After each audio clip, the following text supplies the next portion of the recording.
आज की कहानी है धैर्य की ताकत। दोस्तों, बहुत समय पहले एक घने जंगल के किनारे बसा एक छोटा सा गांव था।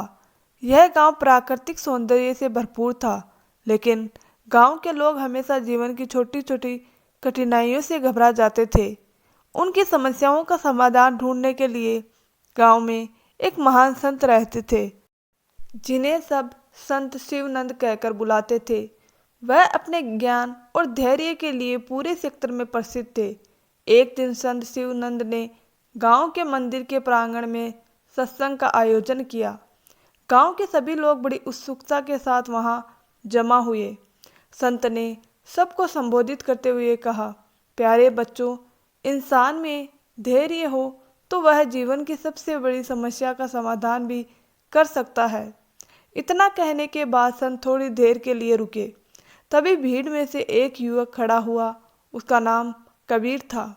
कबीर स्वभाव से बहुत ही अधीर था और हर काम में जल्दी करता था।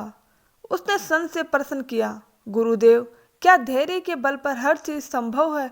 क्या धैर्य से पानी को छलनी में रोका जा सकता है?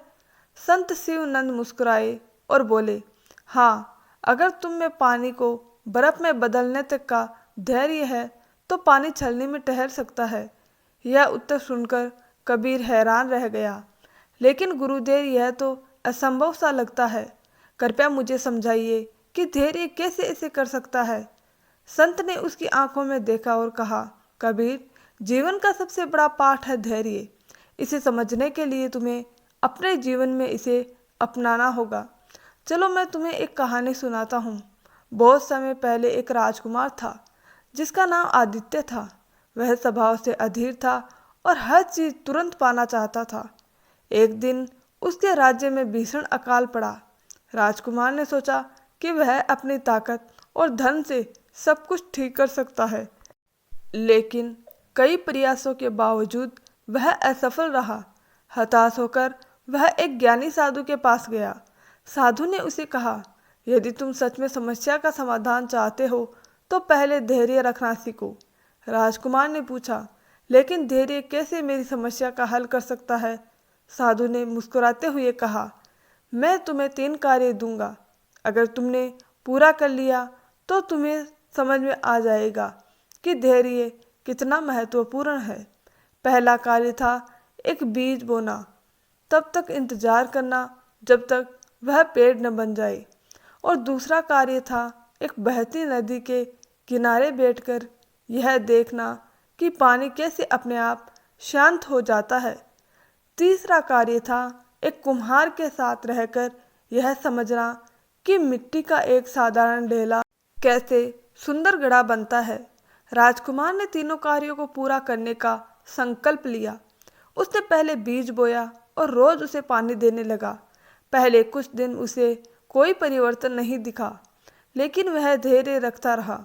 महीनों बाद बीज ने अंकुरित होकर एक छोटा सा पौधा बना लिया। उसे यह देखकर प्रशंसा हुई।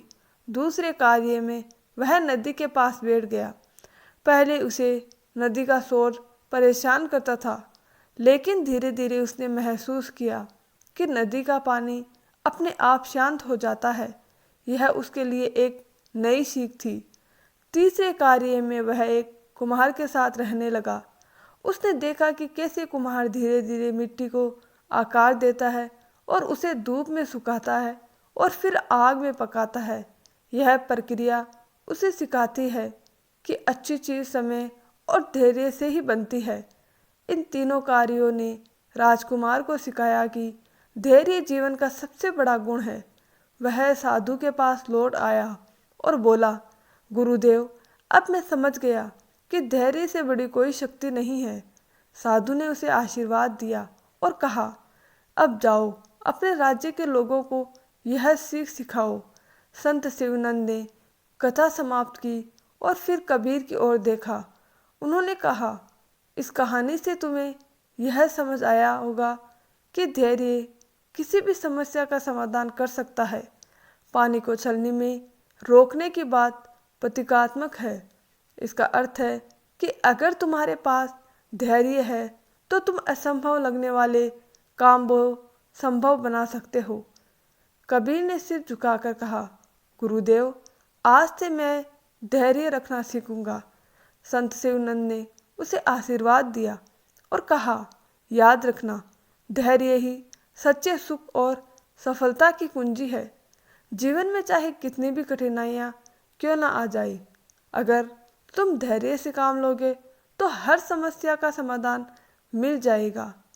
उस दिन के बाद से कबीर और गांव के सभी लोगों ने धैर्य का महत्व समझा और उसे अपने जीवन में अपनाया। धीरे धीरे उनके जीवन में सकारात्मक परिवर्तन आने लगे।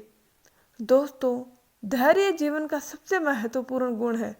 चाहे परिस्थिति कितनी भी कठिन क्यों ना हो, अगर हम धैर्य और संयम से काम लेंगे तो सफलता अवश्य मिलेगी। दोस्तों, अगर आपको यह कहानी पसंद आई हो तो इसे एक लाइक ज़रूर करें, अपने दोस्तों और परिवार के साथ शेयर करें और नीचे कमेंट करके अपनी राय बताएं। साथ ही ऐसी प्रेरणादायक कहानियों के लिए हमारे यूट्यूब चैनल को सब्सक्राइब करना ना भूलें। आपका समर्थन हमारे लिए बेहद मूल्यवान है। इसीलिए दोस्तों, वीडियो को अपने दोस्तों के साथ शेयर ज़रूर करें। धन्यवाद दोस्तों।